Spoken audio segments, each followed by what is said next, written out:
Metro चलाई पेशावर में, वहीं पर हार गए, पेशावर शहर में हार गए, उससे कोई फ़र्क नहीं पड़ा। जैसे जो है साकिब निसार साहब, उनके मोबाइल का फोरेंसिक भी कराया जा सकता है कि वो तरक्की करते हैं, वो तरक्याती मंसूबे मुकम्मल करते हैं, वो सॉफ्ट लोन दे देते हैं।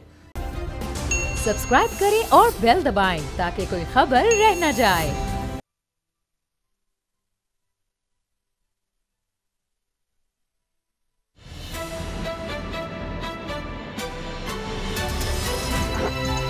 अब पता चला। बिस्मिल्लाहिर्रहमानिर्रहीम, अस्सलाम वालेकुम। मैं हूं मोहम्मद उसामा गाजी और आप देख रहे हैं अब पता चला। खबर ये नहीं कि खैबर पख्तूनख्वा के बल्दियाती इंतखाबात के नताइज आ गए हैं, बल्कि असल खबर ये है दो बार इक़्तिदार में पहुंचाने वाले खैबर पख्तूनख्वा के बासी अब तब्दीली से घबरा गए हैं। जी जनाब, कल होने वाले KP के बल्दियाती इंतखाबात के अब तक जो नताइज सामने आए हैं, इनके मुताबिक पहले मरहले में मजमूई तौर पर 64 नशिस्तों में से अब तक 51 के नताइज सामने आ चुके हैं और गैर हतमी गैर सरकारी नताइज में अब तक जमीयत उलमा इस्लाम फे का पलड़ा भारी है, जो 17 सीटें हासिल करके सबसे आगे है। पाकिस्तान तहरीक इंसाफ 14, अवामी नेशनल पार्टी 7, मुस्लिम लीग नून 3, जमात इस्लामी 2, पाकिस्तान पीपल्स पार्टी और तहरीक इस्लाहात पाकिस्तान एक सीट जीत चुकी हैं, जबकि 6 नशिस्तों पर आज़ाद उम्मीदवार कामयाब हुए हैं। सबसे बड़ी बात यह है कि तहरीक इंसाफ ने अपनी शिकस्त तस्लीम कर ली है, क्योंकि इस शिकस्त के ताने बाने पार्टी में मौजूद इख्तिलाफात से जोड़े जा रहे हैं और कोई इसका जिम्मेदार महंगाई को करार दे रहा है। लेकिन अच्छी बात यह है कि किसी ने अब तक धांधली का इल्ज़ाम नहीं लगाया। साफ शफाफ इंतखाबात पर इलेक्शन कमीशन के साथ क्रेडिट KP की गवर्नमेंट को भी जाता है। इसमें कोई शक नहीं कि बल्दियाती इंतखाबात को आम इंतखाबात का लिटमस टेस्ट करार दिया जाता है। लेकिन सच्ची बात यह भी है कि ज़िमनी इंतखाबात से लेकर बल्दियाती इंतखाबात तक PTI को मुसलसल शिकस्त का सामना है। ये पार्टी के लिए अलार्मिंग सूरत हाल है। इसी को लेकर नून लीग की उस्मा बुखारी वज़ीर आज़म को कह रही हैं कि अब घबराने की बारी उनकी है। बल्दियाती इंतखाबात का अगला मार्का पंजाब में होगा, जो नून लीग का किला समझा जाता है। अब देखना यह है कि अपने गढ़ में शिकस्त खाने वाली PTI पंजाब में कितनी कामयाबी समेटती है और इन नताइज को लेकर कप्तान अपनी हिकमत अमली में क्या तब्दीली लेकर आते हैं। दूसरी तरफ आसिफ जरदारी का यह ताज़ा बयान भी मानी खेज है कि पहले हुक्मरानों की छुट्टी करो, फिर हमसे बात करो, इसके बाद हम मुल्क संभालेंगे। सवाल यह है कि आसिफ जरदारी का मुखातिब कौन है, इस पर भी बात करेंगे। लेकिन पहले खैबर पख्तूनख्वा के बल्दियाती इंतखाबात के नताइज पर बात कर लेते हैं। गुलाम मुर्तज़ा साहब मेरे साथ हैं। गुलाम मुर्तज़ा साहब, ये सुनामी खुद तब्दीली का शिकार हो गई, तब्दीली को सुनामी बहा ले गया, ये बहुत बड़ा अपसेट करार दिया जा रहा है, यानी हत्ता के पेशावर में भी। और शिकस्त किससे हो रही है? JUI फे से। जी बिल्कुल, ये आप बिल्कुल सही आपने कहा कि पाकिस्तान जमीयत उलमा इस्लाम फे जो है उन्होंने बड़ा गेन किया है इस सारे सूरत हाल में। यानी आप कह सकते हैं कि जो पहला मरहला है जो कि 17 अज़ला पर मुश्तमिल था, उसमें से इस वक्त तक की जो बर्तरी है वो साफ़ नज़र आ रही है कि जमीयत उलमा इस्लाम फे जो है वो अपनी इस वक्त तक की जो सूरत हाल है उसमें बड़ी पार्टी है। अच्छा, इसमें 2-3 चीज़ें बड़ी अलार्मिंग है कि जहाँ पे भी वफाकी वज़ीर थे या सूबाई वज़ीर थे, पाकिस्तान तहरीक इंसाफ के उन हलकों से वोट नहीं पड़ा। अगर आप नाम लेना चाहें तो वज़ीर मुमलकत वज़ीर मुरे कश्मीर हैं अली मीन गंडापुर, उनको आप देखें कि उनकी तहसील से हार गए, वो फारग हो गए। वज़ीर मुमलकत हैं अली मोहम्मद ख़ान, उनकी अपनी तहसील कोई PTI नहीं गई किसी तरफ।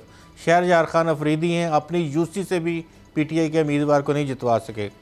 अच्छा, इन चीज़ों के अलावा अगर आप देखें वज़ीर इक़्तिसादी अमूर डिवीज़न है उमर अयूब ख़ान, तो वो अपनी तहसील समेत हरीपुर और दीगर तहसीलों से भी PTI का कोई शख्स जो है वो वहाँ पे उम्मीदवार कामयाब नहीं करवा सके।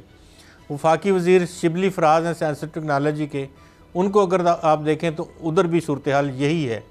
फिर आप चलें ज़िला टांग में हबीबुल्लाह कुंडी हैं, PTI के जो बड़े वहाँ पे सरगर्दा MNA भी हैं, उनको भी पूरे ज़िला में हार का सामना करना पड़ा। अब अगर आप शब कदर में जाएँ, हंगू में जाएँ, आप बाजोड़ में जाएँ, तहसील कौंसल वज़ीर लोअर मोहम्मद थाल मीरन शाह बनू पेशावर और पेशावर में तो आप ये देखने की सूरत हाल क्या है। तो तब्दीली को अब तब्दीली का सामना है और KPK के अवाम ने पहले मरहले में ये बात जो है वो बता दी है कि किसी तौर पे भी वो अब पाकिस्तान तहरीक के इंसाफ की बात सुनने को तैयार नहीं है। अगर आप पूरी तरह से इस पॉलिटिकल स्ट्रेटजीज़ को देखें, हमेशा से जब 2 मरहलों में इलेक्शन होते आए हैं, कभी पहले इस तरह होता था कि सूबाई असम्बलियों के इलेक्शन दूसरे मरहले में होते थे, पहले मरहले में कौमी असम्बली के इलेक्शन होते थे। ठीक होता यूँ था कि जो पार्टियाँ पहले इलेक्शन में सर फहरिस्त होती थीं, उन्हीं पार्टियों को दीगर सीटों के ऊपर जब दूसरा मरहला होता था 8 दिन बाद, 7 दिन बाद, 4 दिन बाद, तो वो उन्हीं पार्टियों को, बल्कि उन पार्टियों को उससे ज़्यादा वोट मिलते थे जिस तरह से पहले इलेक्शन के पहले मरहले में मिलते हों। तो ये कहना बेजाना होगा कि आने वाला जो मरहला है उसमें भी अब ट्रेंड सेट हो गया है KP का, तो ट्रेंड अब JUI फे की जाने भी जाएगा। और अब मौलाना फजलरहमान बड़े इसमें बहुत से सवाल हैं। एक तो ये कि आखिर हुआ क्या है, इतनी बुरी शिकस्त क्यों मिली है तहरीक इंसाफ को, और इसमें क्या JUIF का सामने आना ये है कि लोग शायद समझ रहे हैं कि अगर हकीकी कोई अपोजिशन कर रहा है तो PDM में भी अगर देख लें, PDM से अवामी नेशनल पार्टी, पीपल्स पार्टी निकल गए, तो ANP तो तीसरे नंबर पर आई है, दूसरे पर तहरीक इंसाफ अभी तक, और पहले पर JUIF। तो क्या लोग समझ रहे हैं कि मौलाना असल हकीकी तौर पर अपोजिशन कर रहे हैं, कि वो मुसलसल कह रहे हैं कोई मार्च करो, ये करो, वो करो। लोग भी महसूस कर रहे हैं कि नून लीग भी मसलियत का शिकार है, पीपल्स पार्टी भी, ANP भी की इनकी मसलियतें हैं। आप देखिए कहाँ पर नजर आ रही है पीपल्स पार्टी, कहाँ पर नजर आ रही है नून लीग, कहाँ पर जमात इस्लामी, और सबसे बाजी लगे हैं मौलाना साहब। ये आपकी बात जो अगर हम इस तरह से इसको एनालाइज करें कि हमेशा KP के रिज़ल्ट जो हैं वो आप देखें कि गुज़िश्ता 3-4 इंतखाबात में देख लें, ANP थी, उससे पहले MMA थी, फिर उसके बाद आपने देखा कि पाकिस्तान तहरीक इंसाफ आ गई, फिर उसके बाद आपको अब दोबारा से फिर तहरीक इंसाफ आई। तो अब इस दफ़ा 2 बारियाँ तहरीक इंसाफ के पास रहीं, ANP के पास रहीं और MMA के पास भी अक्सरियत थी। अगर आप कहें कि पाकिस्तान पीपल्स पार्टी या पाकिस्तान मुस्लिम लीग नवाज़ या जमात इस्लामी, उनकी इतनी ही सीटें होती आई हैं, ज़्यादा से ज़्यादा एक 2-2, 3-3 सीटें और निकल आएंगी या 4-4, 5-5 हो जाएंगी, तो ये यहीं तक के KP में इनकी रही है हमेशा से। अब ये है कि क्या लिबरल वोट जो कि अवामी नेशनल पार्टी को पड़ता था और वो मौलाना फजलरहमान साहब को डाइवर्ट हो गया है, तो ये भी अभी इस हवाले से ये देखना होगा कि आने वाला जो इंतखाबी मरहला है उसके रिज़ल्ट क्या हैं। तो जो मुकम्मल तौर पे हमें सूरत हाल वाज़े होगी वो दूसरे मरहले से होगी कि अगर तालिबान की बात बताएं और अफगानिस्तान की बात उसी तरह से इमरान खान करते आ रहे हैं। पंजाब पर भी बात करेंगे कि इसके आगे क्या होगा, क्योंकि क्या अफगानिस्तान में जो तब्दीली आई है उसके भी कुछ असरात हैं वहाँ पर देख कर कि अफगान तालिबान आए हैं। ज़ाहिर है कि मौलाना फजलुर रहमान साहब का भी उनसे करीबी ताल्लुक़ है, तो एक वो भी जोश और जज्बा लोगों में आ गया, उसका भी क्या फैक्टर है। लेकिन फजलुर रहमान साहब के अभी जो बयानात चल रहे हैं वो कहने जी हमें मौका दे दें, अब नज़र आ गया है खैबर पख्तूनख्वा के लोगों ने फैसला दे दिया है, हम इनसे बेहतर मुल्क चलाएंगे। जरदारी साहब के भी इसी तरह के बयानात आ रहे हैं कि पहले इनको हटाओ फिर हमारे हवाले मुल्क करो। तो अब ये जो महंगाई मार्च था या फौरी तौर पर हुकूमत को हटाना था या किसी भी इलेक्शन में हमने हिस्सा नहीं लेना, ये जाली है, इलेक्शन कमीशन, इस्टेब्लिशमेंट, ये इस हुकूमत के होते हुए इंतखाबात हो ही नहीं सकते, फ्री एंड फेयर, किसी सूरत हम मानेंगे नहीं, वो अब सब बयानियाँ ख़त्म। देखिए वो बयानिया की जो बात थी, PDM का जो आखिरी इजलास थे उसको अगर आप देखें, उसमें जो होने वाली बहस थी, तमाम फ्रीकैन इस बात के ऊपर एग्रीमेंट उन्होंने किया, रजामंद हुए कि वो बल्दियाती इंतखाबात भी लड़ेंगे, वो अगर कोई ज़िमनी इंतखाब होता है तो उसमें भी हिस्सा लेंगे, बल्कि पाकिस्तान मुस्लिम लीग नवाज़ ने मौलाना फजलरहमान को राज़ी किया। उन्होंने इस बात के ऊपर लेकर आए कि ये मैदान खुला नहीं छोड़ना, किसी तौर पे भी वॉकओवर मिल जाएगा। इससे पहले अब तो मौलाना बड़ा गेन कर गए हैं, इस तरह की तो बिल्कुल वो आगे ही चलेंगे। इससे जाहिर है कि अब तो हर इलेक्शन में भरपूर हिस्सा लेना है, वो वाला मामला खत्म हो गया। अब लगता है इस्तीफों का भी वो सब माजी हो गया। पंजाब में अब क्या देख रहे हैं आप? वहां तो खैबर पख्तूनख्वा तो चले गढ़ कहा जा रहा था तहरीक इंसाफ का, वहां पर उनकी हुकूमत भी थी बड़ी 2/3 मेजॉरिटी के साथ, बड़ी जबरदस्त मेजॉरिटी थी। पंजाब में तो सूरत हाल बड़ी मुख्तलिफ है, तो यहां लगता है आपको और ज्यादा टफ होगा। और अगर यहां पर भी इलेक्शन ये हारते हैं बल्दियाती, तो उसके बाद जनरल इलेक्शन तो एक बहुत ही मुश्किल हो जाएगा। वो तो ऐसे लग रहा होगा कि फिर इनके लिए एक अपसेट हो जाएगा कि अगर ये वहां पर कोई बेहतरी कारकर्दगी दिखा गए तो वो उसको अपसेट कहा जाएगा, क्योंकि बल्दियाती इलेक्शन में इतनी हार के बाद तो बड़ा मुश्किल हो जाएगा जनरल इलेक्शन में कम बैक करना। बिल्कुल आपकी बात दुरुस्त है कि अगर पंजाब में अगर KPK की ये सूरत हाल है, तो पंजाब में आप देख लीजिएगा कि पंजाब में शायद इनके जो कैंडिडेट्स होंगे उम्मीदवार, उनकी ज़मानतें ज़ब्त हो जाएं।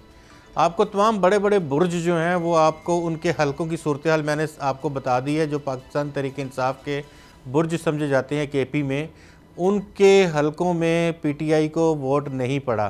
तो इससे आप वाज़े तौर पे ये महसूस कर लें, देख लें, एनालाइज कर लें कि वहाँ के लोगों ने उसकी बड़ी वजूहात में से महंगाई, बेरोज़गारी और जो बयानिया अल्फाज का और अमली इक़दामात, उसको उन्होंने नेगेट किया है और उन्होंने अदम एतमाद का इजहार किया है KPK अवाम ने। अभी पहले मरहले में, दूसरे मरहले की है वो तो कहा गया खैबर पख्तूनख्वा में सबको दे दिया गया, हर ख़ानदान को, उससे कोई फ़र्क नहीं पड़ा। मेट्रो चलाई पेशावर में, वहीं पर हार गए, पेशावर शहर में हार गए, उससे कोई फ़र्क नहीं पड़ा। राशन कार्ड की बात की गई, किसान कार्ड की बात की गई, नौजवानों के लिए कर्ज़ों की बात की गई, हर ख़ानदान के लिए 5 लाख रुपए तक का कर्ज़ा। फिर जब ये वबा आई है, उस वक्त कोरोना वबा में कैश डिस्बर्समेंट की गई, वो पैसे दिए गए। Ehsaas programme, Benazir income support programme जो है उसको फैलाया गया, मज़ीद लोगों को उसमें शामिल किया गया। ये सब क्या स्कीम्स, ये एहसास प्रोग्राम सारा ये फेल हो गया है? देखिए, एहसास प्रोग्राम एक ऐसा प्रोग्राम था ये कि ऐसे गरीब वनरेबल जो लोग हैं, जो जिनका खाना पीना भी पूरा नहीं हो रहा, उनके लिए था कि आप लंगर से खाना खा सकते हैं। और एहसास प्रोग्राम के ज़रिए से जो पैसे दिए जाते थे, थोड़े 1500 या 2000 या व्हाट्सएवर जो उसकी अमाउंट थी, वो कुछ फैमिलीज़ को मिलता था। जो आप कहें कि आम अद्वियात लेने वाला है एक हॉस्पिटल में जाके, अगर वो उसको वहाँ डिस्प्रिन नहीं मिलती, वहाँ उसको पैराडोल नहीं मिलती, वहाँ उसको उसके ज़ख़म का इलाज नहीं होता और उसे कहा जाता है कि ये कार्ड है और आप फ़लाँ जगह पे चले जाओ, उस हॉस्पिटल में ये कार्ड चलता है, तो उसे वो पैराडोल अगर 2 रुपये की वो ख़रीदेगा बाहर से, तो अल्टीमेटली उसके जहन में बहुत सारी चीज़ें और तरह की आएंगी। ये मॉडल कभी भी कामयाबी से हमकिनार होने वाला नहीं है, जिसको सेहत कार्ड कहा जा रहा है। ये बहुत ज़्यादा गरीब लोगों के लिए, बड़े हॉस्पिटल्स का तो हो सकता था बड़ी बीमारियों के लिए, लेकिन OPDs को बंद करना या OPDs में अद्वियात की फराहमी ना होना और OPDs में लोगों को उस तरह से इंटरटेन ना किए जाना जिस तरह से पहले इससे पहले सिस्टम में इंटरटेन किया जाता था, तो वो उसके असरात मुरतब होते हैं। आपको क्या लगता है, तो सीधी कोई कमबैक का चांस है? अभी दूसरा मरला होगा खैबर पख्तूनख्वा में, पंजाब में 3 महीने तक शौकत यूसुफजई साहब ने कहा जी महंगाई हम कंट्रोल करेंगे क्योंकि महंगाई की वजह से हम हारे हैं, और उन्होंने तस्लीम की है शिकस्त। इस तरह से फवाद चौधरी साहब ने एक ट्वीट किया, उसमें भी नजर आ रहा है वो शिकस्त तस्लीम कर रहे हैं। शिबली फराज साहब भी तस्लीम कर रहे हैं। एक तो ये अच्छी तरह है, अच्छी मिसाल है कि कम से कम कोई शिकस्त तस्लीम कर रहा है, कोई फ्री एंड फेयर इलेक्शंस को मान रहा है। हमने देखा अफसोसनाक वाक़यात हुए हैं, इन इलेक्शन के दौरान भी कई लोग जान से चले गए, हंगामा आराई भी हुई, कुछ गिरफ्तारियां वगैरह सब हुआ। लेकिन आप समझते हैं कि अब पाकिस्तान में आगे बढ़ा जा रहा है और इलेक्शन कमीशन अपना रोल पहले से बेहतर प्ले कर रहा है, सब उसको मान रहे हैं कि हाँ जी ये फ्री एंड फेयर इलेक्शन हो गए? अगर आप कम बैक की बात करते हैं, मेरे ख्याल में it's time to go back. ये कम बैक मुश्किल नज़र आता है, क्योंकि अगर KPK के लोग जो हैं वो जाग गए हैं और KPK के लोग ये अपना फ़ैसला सुना रहे हैं, तो पंजाब में तो आप भूल जाएं। पंजाब की जो सूरत हाल है और जितना लोगों को महंगाई ने परेशान किया है, जितना लोगों को बेरोज़गारी ने परेशान किया है और जिस तरह के हालात से पंजाब के लोग गुज़र रहे हैं, तो वहाँ से वहाँ अगर पहला मरहला आप देखेंगे तो यकीनन आज की बात कही हुई याद आएगी कि वहाँ शायद लोगों की ज़मानतें ज़ब्त हो जाएं, क्योंकि वहाँ पे भी इसी तरह की सूरत हाल है। और सबसे बड़ी किला ये कहा जाता था कि केपी में शायद ये है कि पश्तून कल्चर है या कुछ और वजूहात हैं, क्योंकि पार्टी ने वहीं से ग्रो किया था और पार्टी जो है पहली दफ़ा वहीं पे इक़्तिदार में आई थी। तो बाद अज़ां पूरे मुल्क में इक़्तिदार मिला। बाकी तो किसी जगह भी ना बलोचिस्तान की हैयत तब्दील होनी है, ना सिंध की होनी है। पंजाब की जो हुई थी वो मेरे ख्याल में वापस हो जाएगी। तो ये केपी जो है उसने अपना रिजल्ट दे दिया। इलेक्शन में वक्त है, शायद जिस तरह आप कह रहे हैं बहुत मुश्किल है कि कोई ऐसा कोई कारकर्दगी बहुत ही कोई कमाल दिखा दी जाए कि फिर ये रिवर्स हो सके, वरना ये ट्रेंड बनता चला जा रहा है। और जाहिर है लोग ये तो सोच रहे हैं कि चलें इनके अलावा कोई आएगा तो शायद कुछ बेहतरी आ जाए, वरना एमएमए के दौर में जब जिस तरह आपने बताया खैबर पख्तूनख्वा में लोगों ने देखा था जो उम्मीदें थी उस वक्त वो भी पूरी नहीं हुई थी। तो उसके बाद फिर एएनपी की बारी आ गई, उनसे भी उम्मीदें पूरी नहीं हुई थी बहरहाल। और उसके बाद हमने देखा पहली दफ़ा खैबर पख्तूनख्वा की तारीख में हुआ था कि कोई हुकूमत, सूबाई हुकूमत दूसरी दफ़ा इलेक्शन जी जाए। 2013 के बाद 2018 में फिर तहरीक इंसाफ जीती थी। अच्छा, अब चेयरमैन नैब की तैनाती का मामला है गुलाम रज़ा साहब, इसमें भी हम देख रहे हैं कि एक तरफ तो है कि जी अपोजिशन लीडर ने और हुकूमत ने, या जिसको वज़ीर आज़म आप कहेंगे, वो दो शख्सियात हैं जिन्होंने मिलकर एक तरह से नाम का डिसीजन लेना है, फैसला करना है। लेकिन अभी तो अपोजिशन के दरमियान ही झगड़ा हो गया है, तो बात वहीं से आगे नहीं बढ़ रही कि वो अपनी कमेटी में नहीं डिसाइड कर पा रहे, पीपल्स पार्टी का नाम नून लीग को मंजूर नहीं, नून लीग का नाम जरदारी साहब को कबूल नहीं। बिल्कुल, ये एक हुस्न है किसी भी सियासी डिबेट का कि उसमें इख्तिलाफ राय आता है। और ये है कि अभी तक वो नाम फाइनल नहीं कर पाए पाकिस्तान पीपल्स पार्टी। अगर हम अददी अक्सरियत के हवाले से देखें तो पाकिस्तान मुस्लिम लीग नवाज़ जो है वो ज़्यादा अददी अक्सरियत रखती है पाकिस्तान पीपल्स पार्टी से भी और दीगर जमातों से भी। ताहम वो सबको साथ लेके चल रहे हैं, जमीयत उलमा इस्लाम को भी, और बाकी दो उनके साथ जमात है पाकिस्तान पीपल्स पार्टी भी, एएनपी भी, सबसे मुशावरत की जा रही है। तो ये इसका हो जाएगा, थोड़ा सा वक्त ज़रूर लगेगा, लेकिन किसी न किसी नतीजे पे अपोजिशन जो है पहुंच जाएगी। शायद ये टाइम गेन करने के लिए किया गया है कि हुकूमत की जानिब से कुछ चीज़ें वाज़े हो जाएं, या उनकी तरफ से कोई किसी का वो सोच रहे हैं तो उसका नाम कोई बाहर निकल आए, या उनकी मुशावरत जहाँ पे जारी है उस मुशावरत को थोड़ा सा और वक्त मिल जाए तो फिर वो उस तनाज़र में अपना नाम जो है फ्लोट करेंगे। तो ये ख़बर ज़रूर है इस वक्त के फौरी नाम नहीं फ़राहम किया जा सका, लेकिन नाम फ़राहम कर दिया जाएगा। और हमारे इत्तलात यही हैं कि इसी वीक के एंड तक अपोजिशन किसी न किसी नाम पे पहुंच जाएगी। अच्छा, ये अभी जिस तरह बयानात चल रहे हैं, जिस तरह जरदारी साहब का बयान कि जी मैं तो पहले दिन से कह रहा था कि या मुल्क चला लो या नैब, यानी नैब के होते हुए मुल्क नहीं चल सकता। अब एक और फरमाइश वो कह रहे हैं कि पहले इनको हटाओ और फिर हमारे हवाले करो मुल्क। ये वो किससे डिमांड कर रहे हैं? इसी तरह मौलाना फजलुर रहमान साहब भी इस तरह की बात करें कि हमारे हवाले मुल्क किया जाए, हम इनसे बेहतर चला देंगे। तो ये यानी इलेक्शन या आवाम से तो अपील नहीं कर रहे, ये फिर क्या चाह रहे हैं दोनों? देखिए, कोई ना कोई ऐसी किसी न किसी वक्त में इन जमातों को, अपोजिशन जमातों को कोई पेशकश ज़रूर हुई होगी किसी भी लिहाज से, और ये उसका जवाब है जो कि वो अवामी सतह पे दे रहे हैं। शायद इन इंतखाबात का इंतज़ार किया जा रहा हो, और वो बाज़ ये होता है कि आप अपने जिस तरह से एक धरने के हवाले से काफ़ी मशहूर था कि अगर 1 लाख बंदे आप डी चौक में इकट्ठे कर लेंगे तो इस हुकूमत को चलता कर दिया जाएगा, लेकिन 1 लाख बंदे इकट्ठे वहाँ ना हो सके और बड़ा 2, 2.5 महीने 3 महीने लग गए, लेकिन फिर भी हुकूमत जो है वो ना गई। तो इस तरह से ये होता है कि सियासी जमातें अपना पॉलिटिकल गेन लेती हैं।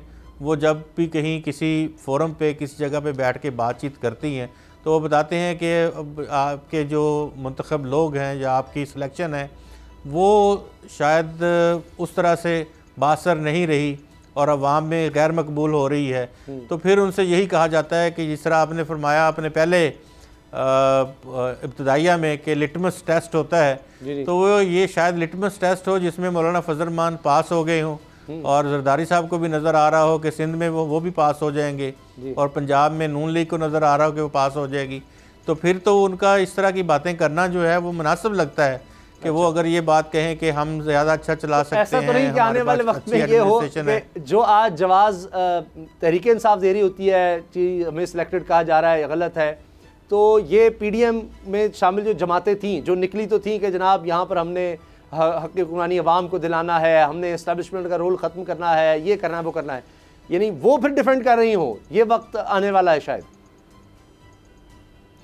मुसलमा जो हकीकत है वो तो ये है कि रोल कभी ख़त्म नहीं हुआ करते, ना ही हम उनको ये कर सकते हैं कि थोड़ा उसको लिमिट्स कर दें, लिमिटेड कर दें, महदूद सूरत हाल में रखें, और फ़ॉरेन पॉलिसीज़, स्ट्रेटेजिक पॉलिसीज़, दफ़ा और दीगर इस तरह की चीज़ें जो हैं उसमें ज़ाहिर है कि तज़वीराती जो चीज़ें हैं उसमें तो बहुत ज़्यादा अहमियत है।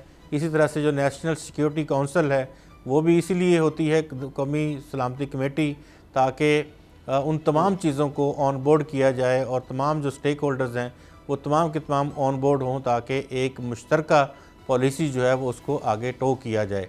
जिस तरह से अगर आप ये कहें कि बिल्कुल 0% हाँ हो सकता है कि पॉलिटिकल मैटर्स में, पॉलिटिकल मनूवरिंग में किसी को धकेलना किसी की तरफ या किसी को पार्टी एक में इकट्ठा करना, जैसे JUI आप वो बनी थी। सब जो आपने बात कही सिंध में हमें नजर आता है पीपल्स पार्टी जो है वो एक बड़ी हकीकत है, शायद बहुत मुश्किल है कि उसको वहाँ से आप मेजॉरिटी उसकी ख़त्म कर सकें, चलें इस तरह कह लेते हैं। पंजाब में आप नून लीग को अब उभरता देख रहे हैं, खैबर पख्तूनख्वा में हम देख चुके हैं कि अब जमीयत उलमा इस्लाम फजल रहमान ग्रुप मजबूत हो रहा है, अवामी नेशनल पार्टी में बड़े ज़बरदस्त वोट लिए हैं, तो फिर तहरीक इंसाफ कहाँ खड़ी है? क्या ये सारी जमातें मिलकर कोई विफाक की तरफ जाएंगी या ये हर एक की अपनी सूबे में होगी? पंजाब में अगर नून लीग है तो वहाँ पर खैबर पख्तूनख्वा में तो चले अलायंस होता नजर आता है, लेकिन सिंध में जब तक पीपल्स पार्टी है तो विफाक में किस तरह नून लीग उसको शामिल करेगी? या पीपल्स पार्टी तो मौलाना के साथ पहले से भी तैयार रही है, मौलाना तो हर एक के साथ चले जाते हैं, लेकिन ये दो पार्टियां इकट्ठी नहीं होती, मौलाना तो सबके साथ हैं। देखिए, ये जो बल्दियाती इंतखाबात हैं, इन इंतखाबात के बाद मोमेंटम जो है पॉलिटिक्स का वो बिल्कुल चेंज होगा। सियासत फिर इन पॉलिटिक्स के जो बल्दियाती इंतखाबात हैं इसके नताइज के ऊपर की जाएगी, और जो भी बात की जाएगी, बयानिए बनाए जाएंगे, वो जनरल इलेक्शंस जल्द अज जल्द करवाने की बात की जाएगी। लेकिन अगर इसी तरह के रिजल्ट आते हैं, स्टेक होल्डर नहीं रही क्या? बस बाकी जमातों का खेल रह गया, PTI इसमें से माइनस हो गया? कोई कौमी हुकूमत की अगर बात की जाती है, कुछ भी आप कहें, तो क्या तहरीक इंसाफ कहीं नहीं है? अभी तो देखें, ये सूरत हाल अभी तो बिल्कुल भी नहीं है, ये तो मफरूज़े हैं सारे कि आने वाले वक्त में क्या होगा। जब पूरे मुल्क में बल्दियाती इंतखाबात हो जाएंगे, ये उस वक्त की बात है कि बाकी जमातें जो हैं वो प्रेशराइज करेंगी पाकिस्तान तहरीक इंसाफ को और उनसे कहेंगी कि आप अर्ली इलेक्शन अनाउंस करें, क्योंकि ये बल्दियाती इंतखाबात के नताइज में जो सूरत हाल नज़र आ रही है उसमें वो उसको बुनियाद बना के बात करेंगी। और अगर अल्लाह करे कि कम बैक हो जाए और पाकिस्तान तहरीक इंसाफ पूरे मुल्क में क्लीन स्वीप कर जाए, फिर इनको कौन छेड़ सकता है या कौन बात कर सकता है?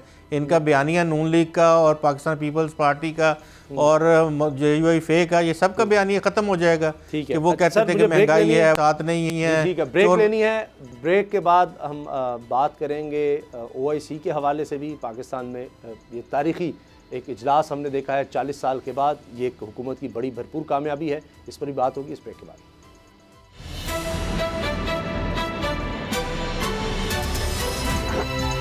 अब पता चला।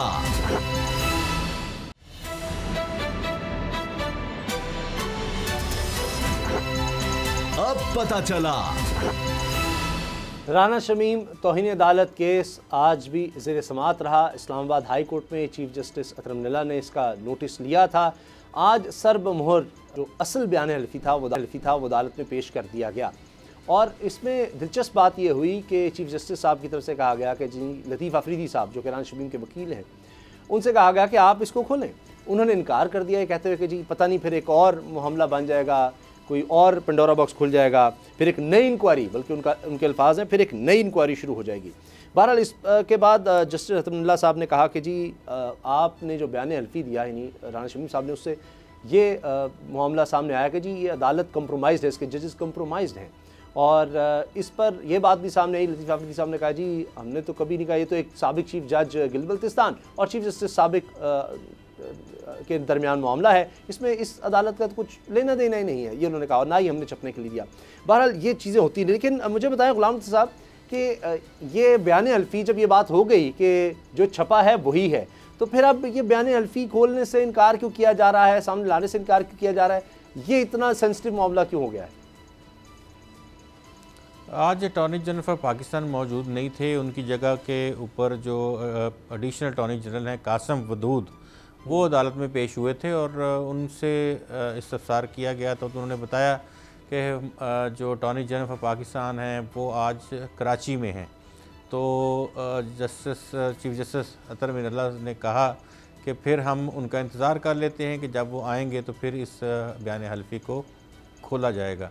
तो इस वजह से ये बयान हल्फी आज नहीं खोला गया और इसके मंदरजात अब नेक्स्ट डेट ऑफ हियरिंग जो होगी उस पे अगली समात पे इसको खोल लिया जाएगा। अटॉर्नी जनरल फॉर पाकिस्तान भी होंगे, chief justice of Pakistan, chief justice Islamabad high court भी होंगे और बाकी जो उनके साथ बेंच के रुकन जज हैं वो भी होंगे। तो ये सारे मामला जो हैं इस वक्त हाई कोर्ट इस तनाज़र में देख रहा है कि इस हल्फिया बयान से हाई कोर्ट की तौहीन हुई है और हाई कोर्ट के जजेस जो हैं उनको प्रेशराइज या अंडर प्रेशर करने की कोशिश की गई है, नाकाम कोशिश की गई है। इखलाकी बरतरी किसी भी कोर्ट के मुअज़्ज़ज़ जजेस का सबसे बड़ा खासा होता है और इस वजह से बाज़ औक़ात जब इससे पहले भी इस तरह की, अगर सुप्रीम कोर्ट के वाले से हम बात करें, इस तरह की कोई ख़बर या इस तरह की चीज़ें आती थी तो वहाँ भी मुअज़्ज़ज़ जज साहबान जो थे वो बड़ा इसके ऊपर डिप्रेस होते थे कि ये आज़ादी जो अदलिया की आज़ादी है उसको मिलान करने की कोशिश है कि अदालत सुरखरू होकर निकले कि उनके ऊपर कोई प्रेशर नहीं है, वो इंडिपेंडेंट हैं और उनके फ़ैसले जो हैं वो आज़ाद फ़ैसले होते हैं। और ये उसको इसी वजह से उसको ये जो बयान हल्फी है जो 3 साल बाद आया है उसको वो इस तनाज़र में देख रहे हैं कि शायद अच्छा मसला ये है कि इसमें एक मुअज़्ज़ज़ जज साहब का नाम था, उनके साथी बाकी तो चले लतीफ़ अफरीदी साहब जो बात कह रहे हैं कि जी वो पुराने दोनों जज हैं, उनका आपस का मामला है, लेकिन ये बयान हल्फी क्यों लिखा गया इसका अभी तक जवाब नहीं आया, वजह इसकी समझ नहीं आ रही। दूसरा ये कि ये भी सवाल पूछा गया है जस्टिस साहब की तरफ से हम तो क्यों ये कार्रवाई कोई की गई है, क्या नोटरी पब्लिक के खिलाफ जिसने ये लीक किया, अगर तो उसके पास था, सिर्फ उसी के पास था, किसी ने तो फिर लीक किया, किस तरह से पहुंचा, क्योंकि अदालत सोर्स नहीं पूछेगी जर्नलिस्ट से। आज भी जो गिलगित बल्तिस्तान के साबिका चीफ जज हैं राना शमीम, उन्होंने ये कहा कि मैंने इस के लिए किसी को नहीं दिया कि इसको प्रिंट किया जाए। वो आज भी इस बात से इनकारी हैं कि उन्होंने अपने ज़मीर की आवाज़ पे इसको तहरीर किया था और इसको वहीं रखवाया था लंदन में, और ये शायद बाहर भी ना आता कभी, या कभी ये लिटरेचर के तौर पे कभी बाहर आता। तो ये स्टोरी छपने के बाद वो ख़ुद भी इस हवाले से उन्होंने आज बात की है वहाँ पे, और उन्होंने कहा कि ये अभी तक मुझे नहीं पता कि किस तरह से ये बाहर आया है और हमने ये लीक नहीं किया। तो अब सबसे बड़ी बात तो ये होगी कि वहाँ के जो अटॉर्नी जनरल हैं, जो नोटरी पब्लिक हैं, माफ़ कीजिएगा, लंदन से जिन्होंने टेस्टेड किया है, वो भी एक दो दफ़ा तो वो कह चुके हैं मुख्तलिफ जगहों पे कि वो पाकिस्तान आने के लिए भी तैयार हैं और इसको टेस्टिफाई करने के लिए भी तैयार हैं और मैं कॉन्सिक्वेंसेस भी फेस करने के लिए तैयार हूं। अभी तो फैसला अदालत ने कहा नहीं किया कि इस पर फर्द जुर्म आयद करनी है या नहीं करनी, लेकिन अभी ये मामला इस तरह से चल रहा है, नहीं सज़ा होती है नहीं होती वो तो आगे जाकर देखा जाएगा।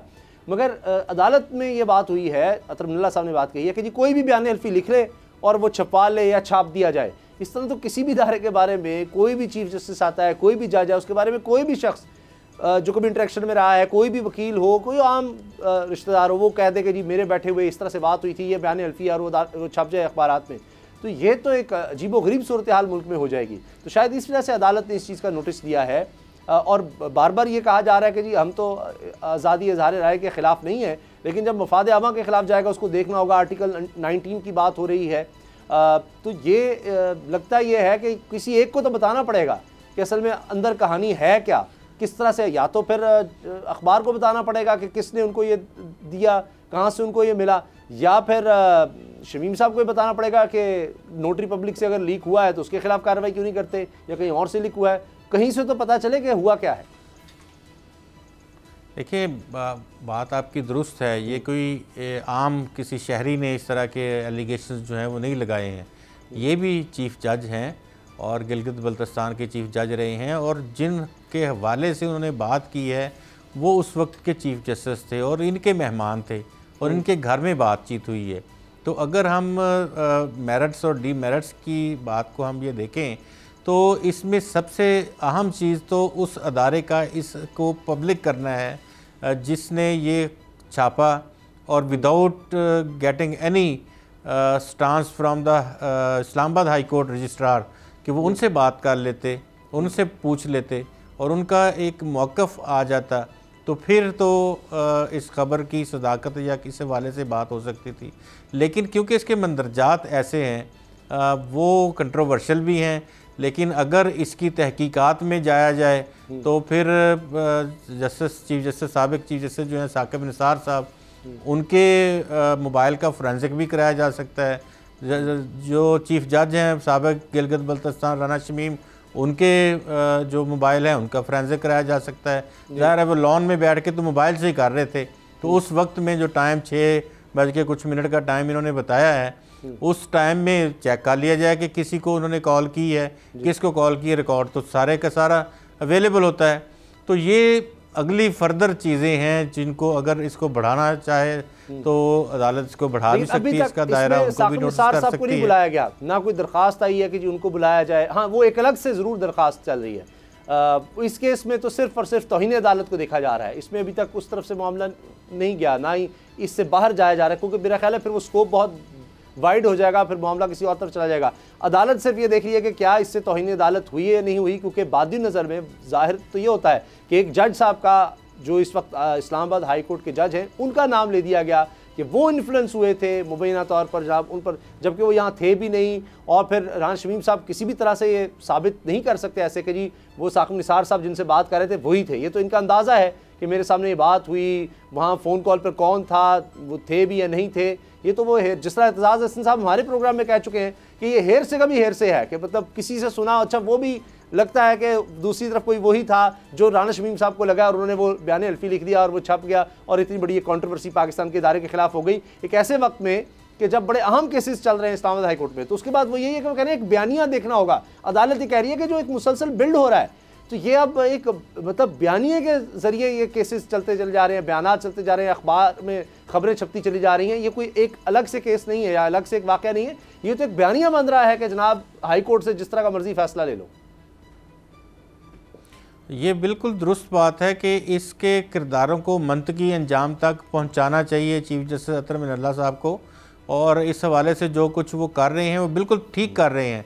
मैं तो ये कहता हूँ कि जिसको भी नोटिस देना पड़े, आपको किसी का रिकॉर्ड मंगवाना पड़े, उसका रिकॉर्ड मंगवाएं, भले वो साबिक जज हों, भले ये राना शमीम साहब हों, ये भी साबिक चीफ जज हैं गिलगित बल्तिस्तान के, कोई भी हो, ज़ैद बकर कोई शहरी हो या कोई बड़े से बड़ा शख्स हो ओहदेदार, इस केस को मंतकी अंजाम तक पहुंचाना चीफ जस्टिस अतर मिनल्ला साहब जो हैं उनकी जिम्मेदारी है, और उन्हें इसको मंतकी अंजाम तक पहुंचाने के लिए जहां से भी गुजरना पड़े वो गुजर जाएं, ताकि उनकी अदालत की जो हमारी अदालतों पर इतना ज़्यादा दबाव है, जजेस की तादाद कम है, अमले की तादाद कम है, केसेस बेशुमार हैं, ये केस भी मुझे लग रहा है कि काफ़ी अरसा चलेगा। उसकी वजह है अतर मिनल्ला साहब तो ज़ाहिर है चाहेंगे कि जितनी जल्दी हो सके निपटें, मगर अभी 28 दिसंबर की तारीख है, जबकि लतीफ़ अफरीदी साहब जो कि वकील हैं राना शमीम साहब के, वो अभी इससे भी आगे की शायद डेट लेना चाह रहे थे। तो पहले भी हमने देखा कि 2-3 तारीखें राना शमीम साहब ने ले ली, आज अटॉर्नी जनरल नहीं थे आगे, तो हमारा जो एक निज़ाम बन गया हुआ है, लगता है कि ये महीनों तो चलेगा। जी बिल्कुल, ये जाहिर है कि इसको मंतकी अंजाम तक पहुँचाने के लिए ज़्यादा वक्त तो मेरे ख्याल में नहीं, 2-3 तारीखें तो और मज़ीद लग जाएंगी। अच्छा। क्योंकि जो ही ओरिजिनल बयान हल्फी जो है वो सामने आएगा तो उसके बाद अदालत इसको देखेगी कि क्या तो अदालत की कार्रवाई इस बयान हल्फी पे इनिशिएट हो सकती है। खोलने से इतना खौफ क्यों है हर एक के अंदर? खौफ कोई भी नहीं है किसी को। अभी तो ज़ाहिर है अटॉर्नी जनरल ऑफ पाकिस्तान नहीं थे वहाँ पे। अब अगर खुलेगा तो उसके मंदरजात पब्लिक होंगे। तो वो जब होंगे नेक्स्ट डेट ऑफ हियरिंग पे ये खुल जाएगा। ये क्योंकि अगर आ गया है तो आने का मसला था कि नहीं आएगा, आ गया है तो ये खुल जाएगा और इसके किरदारों के ख़िलाफ़ कार्रवाई भी अब हो जाएगी, क्योंकि ओरिजिनल डॉक्यूमेंट जब अदालत के हाथ में आ जाए तो ये तो पूरा सबूत है। जो जो चीफ जज हैं राना शमीम, उन्होंने ख़ुद अपने हाथ से अदलिया को जो है वो दे दिया इस्लामाबाद हाई कोर्ट को, तो ये अब मंतकी इंजाम की जानिब गामज़न है केस। सही, अब 3-4 पेशियाँ इसकी और होंगी और ये तारीख तकरीबन लगभग एक हफ्ता है, देखते हैं अगली तारीख पर क्या होता है। ब्रेक लेते हैं, ब्रेक के बाद बात करेंगे।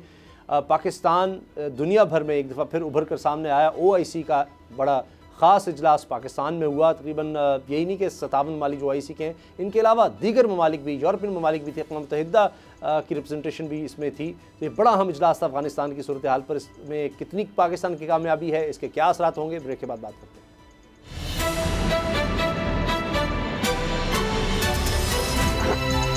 अब पता चला।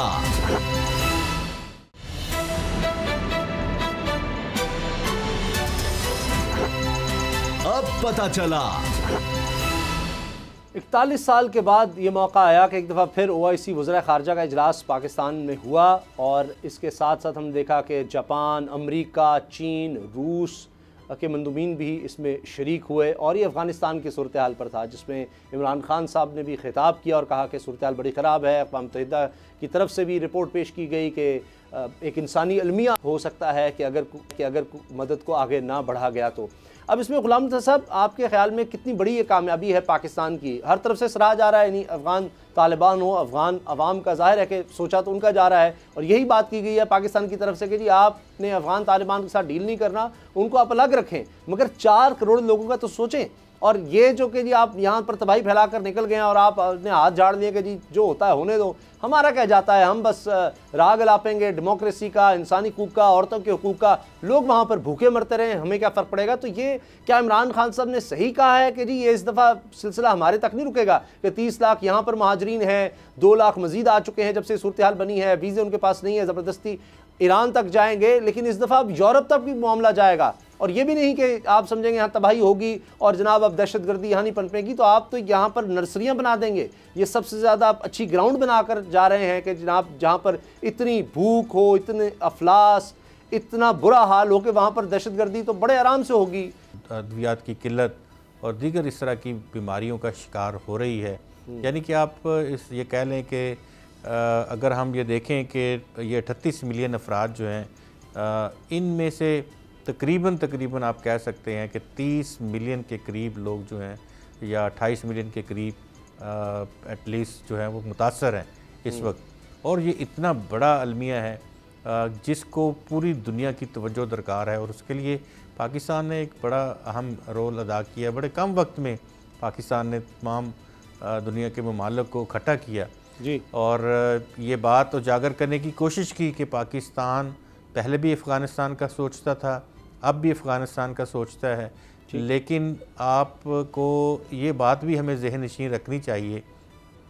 मिस्र को हम देख लें, हम लबनान को देख लें, शाम को देख लें, इराक़ को देख लें, फ़लस्तीन को देख लें, और उसके साथ साथ कश्मीर को देख लें। ये तमाम इस्लामी ममालिक हैं, और इनमें कैसे कैसे अलमिये जन्म लिए और कैसे कैसे अलमिये जन्म लेकर वहाँ क्राइसिस की सूरत हाल बनी। फिर आपने ये भी देखा कि कभी जर्मनी के बॉर्डर पे, कभी तुर्की के बॉर्डर पे, कभी शाम के मुहाजिर बच्चे की लाश कहाँ इटली के और समुंदरों से, और कहाँ की बातें अगर आप करेंगे मुसलमानों की, तो ये तमाम के तमाम इश्यूज़ OIC में उस वक्त कभी कभी तो कोई इश्यूज़ डिस्कस हुए, लेकिन ना कश्मीर का मसला कभी OIC में डिस्कस हुआ, ना ये सूरत हाल थी कि जो शाम के लोग हैं उनके मामले जो हैं वहाँ डिस्कस नहीं हो सके। फिर शामी मुहाजिरीन का मामला, ये बहुत सारे ऐसे चीज़ें आपके सामने, फ़लस्तीन के जो लोग हैं उनका मामला, ये अगर हम OIC पे ही सारा तकिया करके बैठ जाएंगे। और प्लेजेस क्या हुए हैं हमें अब ये देखना है। प्लानिंग की गई है कि इस्लामिक डेवलपमेंट बैंक एक फ़ंड कायम करेगा, उसमें लोग प्लेज करेंगे। तो सबसे पहली प्लेज जो है वो 1 बिलियन रियाल की आई है, जो कि सऊदी अरब की जानिब से है। तो क्या जितने पैसे अमेरिका की जानिब से नकद इमदाद की सूरत में अफ़गानिस्तान को पर मंथ दिए जाते थे, क्या वो फीड हो सकेगा उनको? क्या अमेरिका की इजाज़त के बगैर World Health Organization, World Food Programme और दीगर जो प्रोग्राम हैं जो कि हमेशा से ये समझा जाता है कि वो अमरीकी छतरी के नीचे ही काम करते हैं, तो क्या वो पूरी अपनी ज़िम्मेदारी के साथ यहाँ पे काम करेंगे? जो UNHCR है, क्या वो अमरीकी आशीर्वाद के बगैर अफ़गानिस्तान में वो काम तमाम करेगा जो कि दीगर ममालिक में वो करता है? ये बहुत सारे ऐसे सवालात हैं जिनका अभी जवाब बाकी है, क्योंकि इनिशिएटिव लेना था पाकिस्तान ने इनिशिएटिव ले लिया, लेकिन वहाँ पे नकद रकम की ज़रूरत है। वहाँ डे टू डे बेसिस के ऊपर हुकूमत को चलाने के लिए, हुकूमत के फंक्शंस को चलाने के लिए, हेल्थ के लिए, सेहत के साथ साथ एजुकेशन के लिए, लोगों को तनख्वाहें देने के लिए, वो तमाम सहूलतें जो उनको पहले से हासिल थी उनको कंटिन्यू करने के लिए वहाँ पे नकद रकम की ज़रूरत है। और नकद रकम हमें शायद ये उम्मीद थी कि जो ही, बल्कि हम ये कहते भी रहे हैं कि जो ही अमेरिका पुल आउट करेगा, ये टाइम ख़त्म होगा, तो रशिया और चाइना फौरी तौर पर सामने आएंगे और वो शायद वहाँ पे रुपयों की जो है बारिश कर देंगे और उसके बाद उनकी ज़रूरियात पूरी हो जाएंगी। लेकिन चाइना मॉडल, आपको हमेशा से ये बात ज़हननशीं हमें करनी चाहिए कि वो तरक्की करते हैं, वो तरक्याती मंसूबे मुकम्मल करते हैं, वो सॉफ्ट लोन दे देते हैं, कम शरह सूद के ऊपर प्रोजेक्ट बना देते हैं, BOT बेसिस करते हैं। तो उनके अभी तक उनकी जो चाइना की पॉलिसी है उसमें नकद रकूम की अदायगी या ये इस तरह की अमदाद जो है वो सिवाय अमेरिका तो किसी और जो फंड है तकरीबन $9 अरब के करीब अफगानिस्तान के, वो तो नहीं नज़र आ रहा कि वो अब अनफ्रीज करेगा।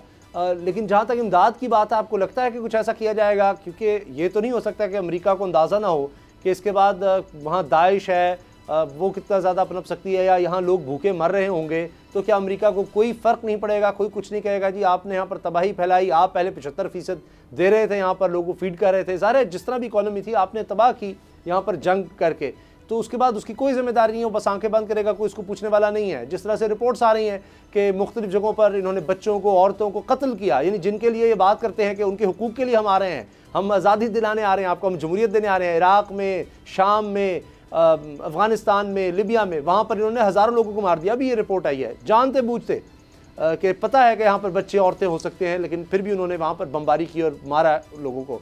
तो इसी तरह से कोई फ़र्क नहीं पड़ेगा, रिपोर्ट्स आती हैं, कोई क्या कर लेगा, लोग मर जाते हैं, 4 करोड़ लोग हैं, लाखों की तादाद में मर गए, हम साए जाने, उनका काम जाने, अमेरिका को क्या है? जिन फियर्स की बुनियाद पे हम ये दुनिया को बावर कराने की कोशिश कर रहे हैं कि ये यहाँ से मुहाजिरीन निकलेंगे, पाकिस्तान भी आएंगे, दीगर जो हमसाया ममालिक हैं उस तरफ भी जाएंगे और उसके बाद ये यूरोप और दीगर ममालिक का भी रुख करेंगे, ये मेरा ख्याल है कि अमेरिका ने इससे पहले इसका एनालिसिस किया हुआ है। वो जानबूझ के ऐसी सूरत हाल पैदा कर रहा है कि वहाँ के अवाम को, लोगों को ये बताया जाए कि जब अमेरिकन मौजूद थे तो आप लोगों के घरों में चूल्हा जलता था, आप लोग खाते पीते थे और आपके मामला चलते थे, और अब अगर अमेरिका यहाँ नहीं है तो आप भूख से दो चार हैं, आपको अद्वियात नहीं मिलती, बच्चों को दूध नहीं मिलता, खुराक नहीं है, सेहत के मामलात नहीं है। तो ये वो ख़ुद इस तरह की सूरत, वो देंगे पैसे थोड़े थोड़े करके इस तरह से कि कोई काम ना बन सके। शायद ये जो रिलीज़ है $9 बिलियन की, ये भी रिलीज़ की जाए कि $500 मिलियन करके या बिलियन डॉलर करके इस तरह से ऐसा ऐसा दिए जाए ताकि पाकिस्तान ने भरपूर कोशिश भी ना रहे। तरफ से इसको सराहा ज़रूर गया है कि कम से कम जो पाकिस्तान कर सकता था हर लिहाज से उसने किया है कि यहाँ पर लोग भूखे ना मरें, कुछ तो उनकी मदद की जा सके। अब देखते हैं कि जिन लोगों ने ये सारी तबाही फैलाई है वो इसमें कितना हिस्सा डालते हैं, कुछ बेहतरी भी की जा सके। प्रोग्राम देखने का शुक्रिया, इजाज़त दीजिए, अल्लाह हाफ़िज़।